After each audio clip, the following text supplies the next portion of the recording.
I kicked off May with my most anticipated read of the entire year, twinned, because it was Hemlock Silver by T. Kingfisher. It was an ARC I got sent. It is out in this month. I love T. Kingfisher. They're an auto-buy author for me, potentially my favourite author. I was so excited to get this ARC, so I devoured it, and it was slightly disappointing, and I don't know if that was me hyping it up or if... I don't know. This is a retelling of Snow White. I have done a review for the Fantasy Hive, which is probably out now. Check my link in the description for a list of all my Fantasy Hive reviews. That's how that sentence needed to be finished. So if you want my full-blown thoughts, they are there. It was classic T. Kingfisher in the sense that we've taken a middle-aged protagonist who takes no shit, who's great. We love Anya. She's a healer, but deals specifically in cures for poison. So she takes a lot of poison in order to find those cures, basically. And she is asked by the king to work out why why his daughter is sick, because he's convinced she's being poisoned. The princess is called Snow. So Anya is whisked away with some bodyguards and is trying to work out why Snow is being poisoned, or how, really, because no one can work out why she's sick or how any kind of poison is getting into her system. It's very confusing. We are launched into a world of poisons and magic mirrors and apples and food, and it's all a bit different to what you'd expect. And I think the way that T. Kingfisher went about approaching this story as a retelling was a unique way. It's not one that I ever would have called out. It was effective in the sense that I felt like I was reading a completely different story. I didn't feel like I was reading a retelling until we hit one of those aspects of the original fairy tale, and I went, oh duh, yeah, those have to be in here at some point, don't they? That's a really clever way of using them. Most of it was fantastic. What I really didn't like is that she shoehorned this romantic relationship into this story that I just didn't feel was believable, and frankly, if they had a platonic character arc between them, I don't think it would have made any difference to the story. If anything, I think it might have been better for it.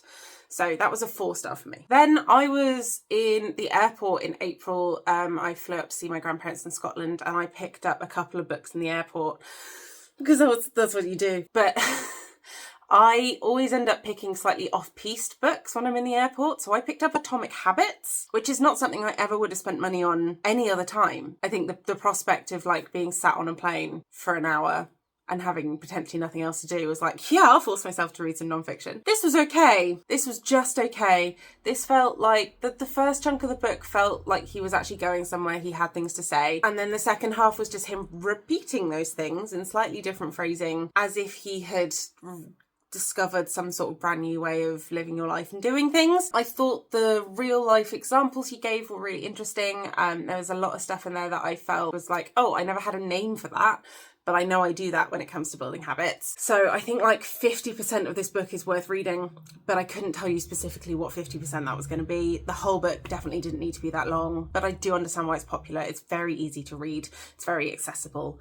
It just didn't blow me away. It's a 2.75 star for me. Oh, then I read The House of My Mother by Sherry Frankie. Sherry is the daughter of Ruby Frankie, who was last year arrested alongside her co-conspirator Jodie Hildebrand for abusing her children alongside many other things in the name of good parenting, I guess. So this is the eldest daughter's point of view of the whole situation. I was interested to get her point of view because so far I've only had secondary sources. Ruby's not spoken up about it at all, so we couldn't get like a first-hand situation. But they were part of a very famous family vlogging channel, which is one of my like a really negative pet peeve or like hyperfixation of mine. I get really jazzed up is not the right word. I get really about it. Yeah, so this fed into that special interest. I thought a lot of it was interesting. It was good to get her perspective on things, given what I'd already heard. There were some things where I was impressed I hadn't heard about it before. Some personal like grooming shit that she went through that I had not heard of before. I think their dad is a piece of shit.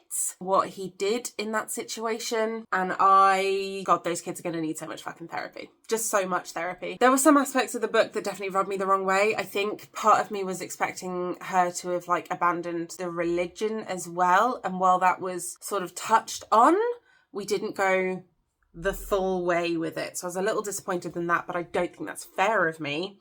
because this is her life and her decisions, and it's not some sort of character arc that you're writing yourself. So I don't think it's fair of me to think that, but that is where my brain went. I would recommend it if you're interested in the other side of the story. She reads the book and some bits do feel a little bit melodramatic, but I don't know if that's just because she's American and that's how Americans talk. Because I do think there's a little bit of that when it comes to American memoirs as opposed to British ones. Then I read Cruel and Mercies by Maren Chase. This is a bindery publication. I was pre-approved for the ARC on NetGalley and I didn't love it. I did finish it. I was really interested in the beginning. We follow Vita, who is a princess. Her mother is beheaded and she is sent away to this fortress where she is locked in a room and essentially treated like a rich prisoner. But it's all from her point of view, which is very, very close. What's the word?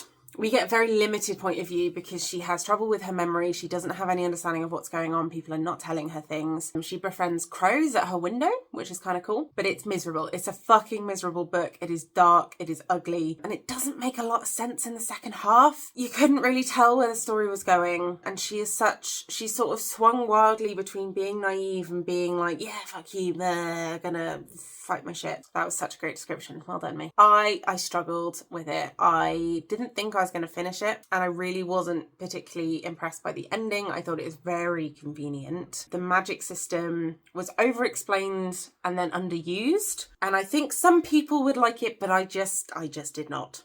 Then I read The Incandescent by Emily Tesh, and I think this might be my favourite book of the month. This is a magic school book from the point of view of a teacher, but with risk assessments and a very realistic approach to teaching teenagers how to summon demons and what people do when that goes wrong and how that goes wrong. And it's like having one of those chosen one trope books, but from the point of view of the sensible teacher over here, whose job it is to look after these kids and teach them how to do a good job. And she was just so no nonsense and down to earth and kind of cool and and I really enjoyed it. There were some pacing bits that threw me off. There were some plot bits that I think we kind of rushed through some bits and didn't linger long enough on others, or we lingered on the wrong bits. And there were some very stupid decisions made at some point, but it was still a 4.5-star book for me. I really enjoyed that, and that's not just because I was a teacher at one point for a couple of years, so I could I could vibe hard with the number of risk assessments and paperwork and meetings and emails and more meetings and silly little behaviour pranks from students and just the way that students interact. She absolutely nailed that. Also, set her boarding school. I went to boarding school for a couple of years. She nailed that aspect too. So super, super nostalgic for me in a really weird way. But if you're looking for a replacement of the series that shall not be named, as an adult, I would recommend this book. And then lastly, I read The Penelope Ad by Margaret Atwood. This was a nostalgic read for me. I was in the play of this at school and I had never read the book. I didn't realise it was a book until I saw it in a charity shop. This is the story of Penelope while Odysseus is away, and also how she became married to Odysseus. It's basically, it's her side of the story and the side of the story of the 12 handmaidens that got hanged when Odysseus came back, and the story behind that. It is heartbreaking, it is infuriating. Margaret Atwood nails the sort of bitter feminine rage, I think is the best way to describe it. Obviously she's Margaret Atwood, she knows what she's doing, but I haven't read a full-size novel of hers before. This is more of a novella. It's good, but I think most of that is because it was nostalgic for me. I am horrified that we did the play at the age that we were. I think I was 14, 13 even. There is some real fucking nasty stuff in this book, and I don't know what my teacher was thinking putting this on and making us all act it out. The stuff that Penelope says and the stuff that the handmaidens say, and the handmaidens when we did the play were even younger than me. I'm horrified as an adult that we did that. But it's a nostalgic one for me, so it's going to live on my shelves now. Those are all the books that I read in May. I think I'm coming out of my book slump.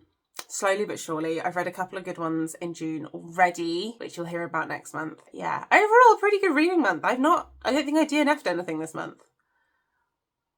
That's cool. How has your reading been going this month? Have you picked up any summary reads? I haven't done that yet. I feel like I'm in the mood for something summary. Have you read any of these books? Did you feel the same way? Will you be picking up some of the arcs that I mentioned when they come out? Because I think some of them are out and some of them aren't. And I probably should have said that and I've forgotten already. Oh well, you know how YouTube videos work. Like and subscribe and all that good stuff. I'll see you in the next video.